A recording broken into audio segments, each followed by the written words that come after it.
So if someone in your family is a carrier for sickle cell, you may want to know that so that if you go mate with somebody else and they are a carrier, you need to know your risk of having a child with the disease.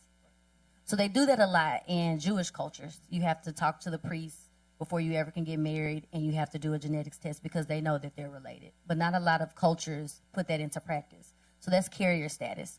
Then the other one is Mendelian. Mendelian means you have the gene, you're going to have the disease. And those are more rare.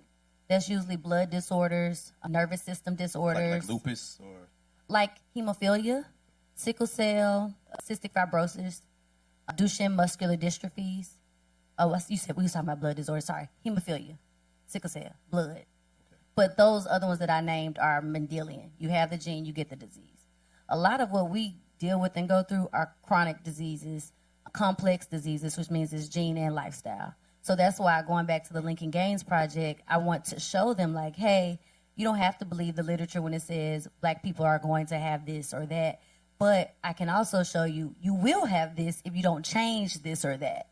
So it's a lot of times it's about your lifestyle. Are you making sure you walk 5,000 to 10,000 steps a day?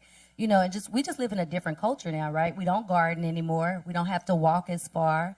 A lot of times we have desk jobs. So you're really just not giving your body what it needs. And we need a lot of sunshine. We need like just regular nature things. Talk about that sunshine thing for a little bit. Yeah. Talk about how we need that. We need extra vitamin D. We need vitamin B12. Like, we just need to, just sit out in nature. Do you ground?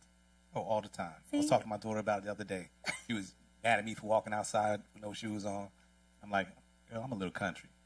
But we need those things. We really do to survive. So at the end of our conversation that I had with you before we got on here, you said, you know what, really at the end of the day, if we really watch our weight and we're not obese, that's a big part of it. Because a lot of it you can manage by managing the foods that you eat and keeping the weight off your system, because it just has a lot of stress on all of the systems inside of your body.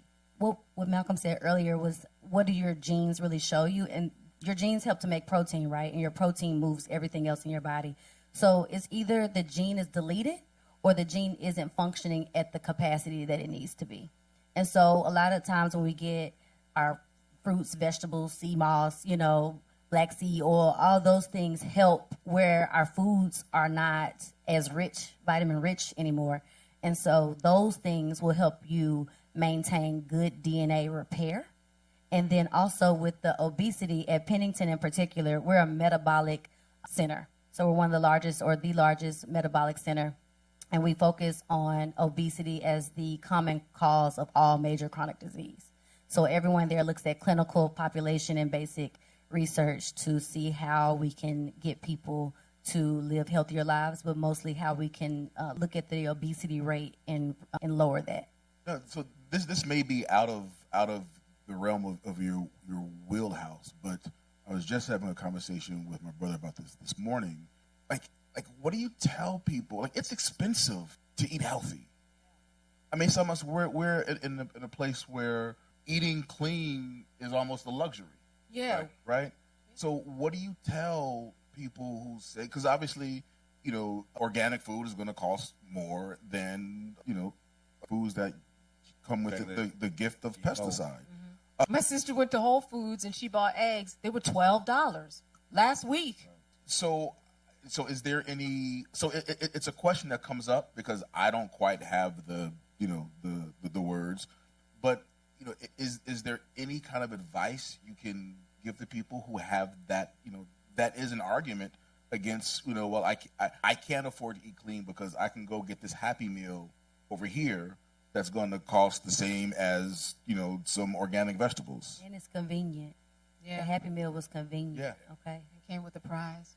I'm just saying. And it came with the prize, right? Came with the prize. The short and rough answer is you're going to pay one way or another. Yeah.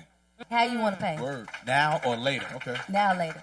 Word. Yeah. But the long answer is that, I'm constantly looking for grants and collaborations, thinking about local government, thinking about how to get insurance providers involved in, pushing health, right? We've been pushed on pills. We've been pushed on Ozempic, but, no shade to Ozempic either. It's, if you need it, if you want it, whatever.